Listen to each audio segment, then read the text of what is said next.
Hi hello అండి, అందరికీ నమస్కారం అండి. మన నగ డివోషనల్ బ్లాగ్స్కి స్వాగతం అండి.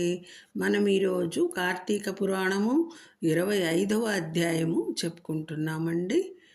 దుర్వాసుడు అంబరీషుని శపించుట. నిన్నటి 24వ అధ్యాయం కంటిన్యూషన్ అండి ఇది కూడా.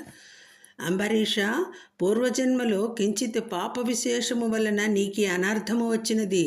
నీ బుద్ధిచే దీర్ఘముగా ఆలోచించి నీకెటుల అనుకూలించును అటులనే చేయుము. ఇక మాకు సెలవిప్పించుము అని పండితులు పలికిరి. అంత అంబరీషుడు, ఓ పండితోత్తములారా, నా నిశ్చిత అభిప్రాయమును ఆలకించి వెడలుడు. ద్వాదశి నిష్టను విడుచుట కన్నా విప్రశాపము అధికమైనది కాదు. జలపానము చేయుట వలన బ్రాహ్మణుని అవమానపరచుట కాదు, ద్వాదశిని విడుచుటయు కాదు.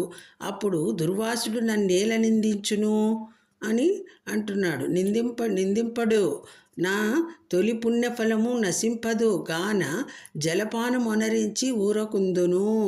నీళ్లు మటుకు తాగి నేను ఊరకుంటాను అని అన్నాడు. భోజనం కూడా చేయలేదండి.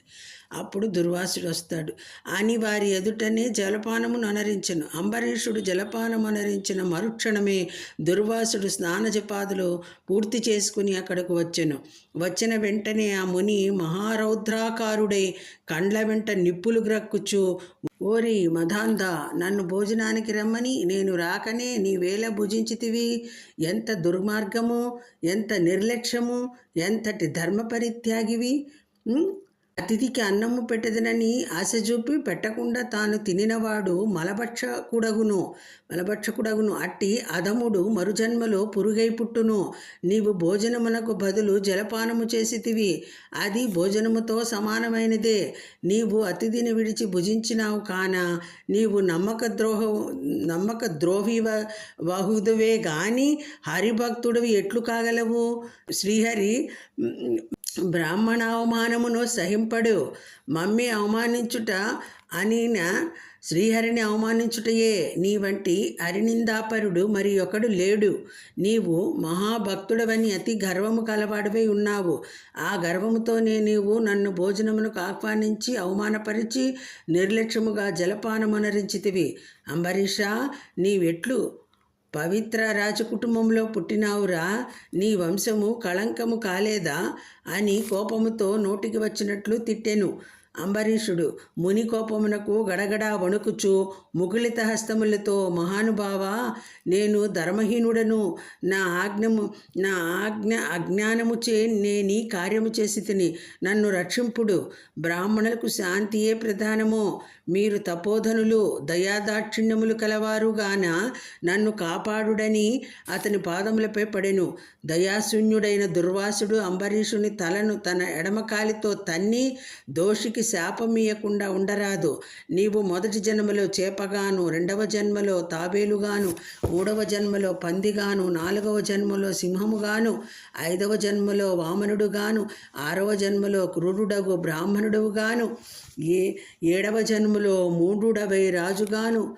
మూఢుడవైన రాజుగాను, ఎనిమిదవ జన్మలో రాజ్యము కానీ సింహాసనము కానీ లేనట్టి రాజుగాను, తొమ్మిదవ జన్మలో పాషండ మతస్థునిగాను, 10వ జన్మలో పాపబుద్ధి గల దయలేని బ్రాహ్మణుడుగాను పుట్టెదువుగాక అని వెనక ముందు ఆలోచించగా శపించెను.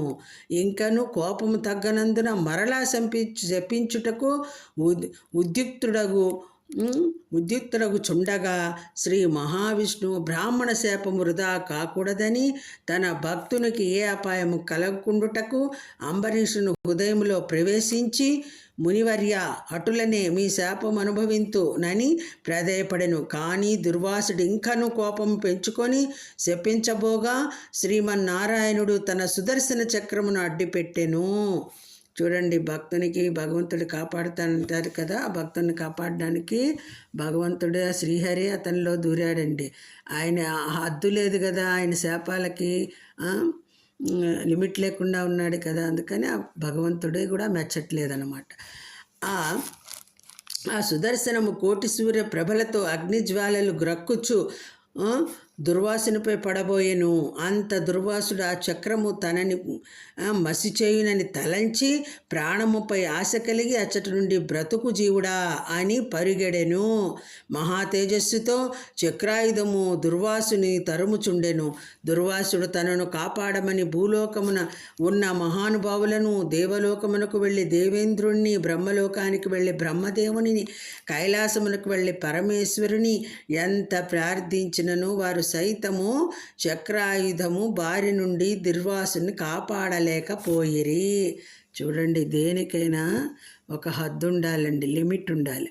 ఆయన కోపము, ఆయన కోపానికి అది ఆ శాపాలని ఆపకుండా శపిస్తూనే ఉన్నాడు కదా. అది అందుకని దేవుడు కూడా మెచ్చలేదండి, ఆగ్రహించాడు. అదండి ఈరోజండి కథ. ఇట్లు స్కాంద పురాణాంతర్గత విష్ణుప్రోక్త కార్తీక మహాత్మ్యమందలి పంచవింశోధ్యాయము 25వ రోజు పారాయణము సమాప్తము. ఇంకా ఈరోజు మంచి మాట చెప్పుకుందామండి. చెట్టు వేర్లు భూమిలో లోతుగా విస్తరించి ఉన్నందువల్లనే వానలోనూ గాలిలోనూ అది నిలకడగా ఉంటుంది. అదేవిధంగా మన మనసుకి వేర్లు, నమ్మకం, నిజాయితీ, ధైర్యం ఇవే జీవితానికి ఆధారం.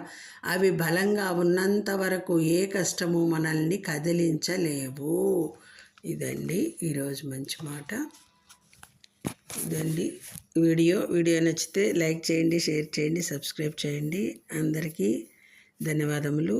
సర్వం శ్రీకృష్ణార్పణమస్తు. లోకా సమస్త సుఖినో భవంతు. నమః పార్వతీపతే. హర హర మహాదేవ. శంభో శంకర్.